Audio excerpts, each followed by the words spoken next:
नमस्कार। आज बात हम करेंगे मोदी जी के 400 पार के विजन की, जो उन्होंने मुद्दा उठाया कि अब की बार 400 पार, और विपक्ष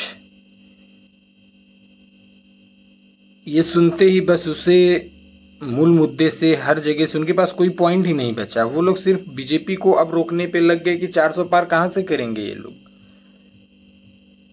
अगर मोदी जी बोले हैं 400 पार, तो 400 पार कहां से आएगा, किस राज्य से लेके आएंगे। उसको रोकने के लिए सभी हथकंडे लगाना शुरू कर दिए।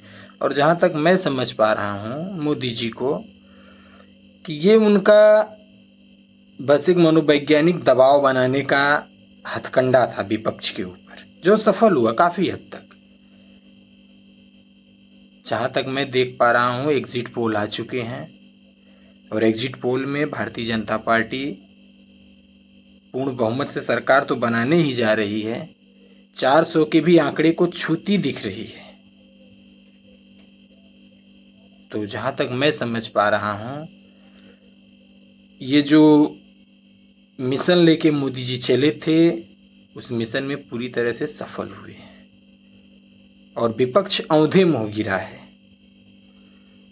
इंडिया अलायंस इतने घटक दलों को मिला के जहां पे भी गए, जिस राज्य में गए, वहां पे उस राज्य के छोटे छोटे पार्टियों को मिला के उन्होंने अपना अलायंस बनाया, लेकिन कोई मतलब नहीं। जनता ने उन्हें 1% का भी कहीं वैल्यू नहीं दिया, सिरे से खारिज कर दी भारत की जनता।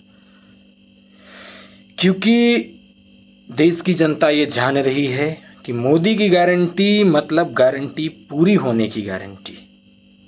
अगर मोदी जी ने जिस बात को बोला है तो वो पूरा होगा। अभी एक राहुल गांधी जी 8,500 रुपये महीने खटाखट डालने का वादा किए थे। देश की जनता उस वादे को सिरे से खारिज कर दी, क्योंकि पता है जहां पे इन्होंने वादा किया, जिस राज्य में इनकी सरकार बनी है, आप डेटा उठा के देख लीजिए, कहीं पर इन्होंने कुछ नहीं किया है। बस ये लोग वादा करते हैं, चुनाव के समय में वादा करेंगे, चुनाव के बाद वादा भूल जाएंगे। ये फार्मूला है। अगर आप एक झटके में गरीबी मिटाने की बात कर रहे हो राहुल जी, 1947 से आप लोगों की ही सरकार थी 2014 तक। बीच में कभी कभार 2 साल 3 साल के लिए, कुछ दिन के लिए अटल बिहारी वाजपेयी जी की सरकार बनी है। तो फिर आप क्यों नहीं एक झटके से गरीबी को मिटा दिए। अब जब एग्जिट पोल आ रहा है तो अखिलेश यादव जी हों या राहुल गांधी जी हों, अब ये लोग मीडिया को, गोदी मीडिया, बिकी हुई मीडिया है, एग्जिट पोल को नहीं माने, ठीक है, मत मानिए, एक दिन की बात है। कल दोपहर के बाद आप लोग प्रेस कॉन्फ्रेंस करेंगे और उसके बाद बाकायदा बोलेंगे कि ईवीएम हैक हो चुका है, ईवीएम क्रैश कर लिया गया है। ईवीएम नहीं बिका है, देश की जनता का दिल मोदी जी ने जीता है। 140 करोड़ जो देश की आबादी है, जो देश की जनता है, वो माननीय नरेंद्र मोदी जी के साथ है, क्योंकि उन्हें पता है कि मोदी जो बोलते हैं वो करते हैं। सबका साथ, सबका विकास। एक समय हुआ करता था जब बीजेपी सिर्फ ब्राह्मणों की पार्टी, ठाकुरों की पार्टी, लेकिन आज बीजेपी जरूरतमंदों की पार्टी है, गरीबों की पार्टी है। आप उनसे जाके पूछिए जिन्हें मोदी जी ने शौचालय दिया, आवास दिया, गैस कनेक्शन दिया, जनधन के जरिए बैंक में खाता खुलवाए। आप उनसे पूछिए कि मोदी जी ने उनके लिए क्या किया है। जिस चीज से जो वंचित रहते हैं उसकी जरूरत उन्हें समझ में आती है।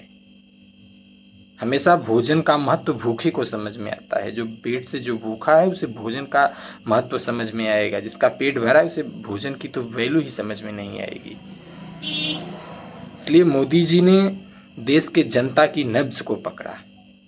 जरूरतमंद को जरूरत किस चीज की है उस चीज को ना, क्योंकि हमारे प्रधानमंत्री, हमारे जनसेवक श्री नरेंद्र मोदी जी उस चीज को देख कर आए हैं। उन्हें पता है गरीबी क्या होती है। ये चांदी का चम्मच लेकर पैदा होने वाले राजशाही लोग गरीबी और गरीबों का हाल क्या जानेंगे। आपको बस राजनीति करनी है। देश की जनता आपको अस्वीकार चुकी है। अब ईवीएम का रोना मत रोइएगा, हमें नहीं लगता कि इसका कोई फर्क पड़ेगा। अभी एक दिन का समय है, एक दिन के लिए आप सब लोग प्रधानमंत्री बन लीजिए, कुछ भी कर लीजिए, लेकिन कल जब मतगणना शुरू होगी तभी से सब कुछ पानी की तरह साफ हो जाएगा कि देश के जनता का जनादेश किसके साथ है, देश किसके साथ गई। और मैं ये गारंटी के साथ कहता हूं कि दोपहर आते आते हमारे दोनों राजकुमार प्रेस कॉन्फ्रेंस करेंगे, हल्ला मचाना शुरू करेंगे। ईवीएम हैक हो चुकी है, इनके समर्थक रोना पीटना शुरू कर देंगे। भैया इससे कोई फर्क नहीं पड़ेगा। जनता अपना जनादेश दे चुकी है, प्रधानमंत्री नरेंद्र मोदी जी को अपना नेता चुन चुकी है, क्योंकि उन्हें पता है कि मोदी जी आएंगे और बहुत बड़े बड़े काम करके जाएंगे। जैसा उन्होंने अपने वादे के अनुरूप की कहा वो किया और आगे भी वो करेंगे, क्योंकि मोदी की गारंटी मतलब गारंटी पूरी होने की गारंटी। जय श्री राम, प्रणाम, हर हर महादेव, राधे राधे।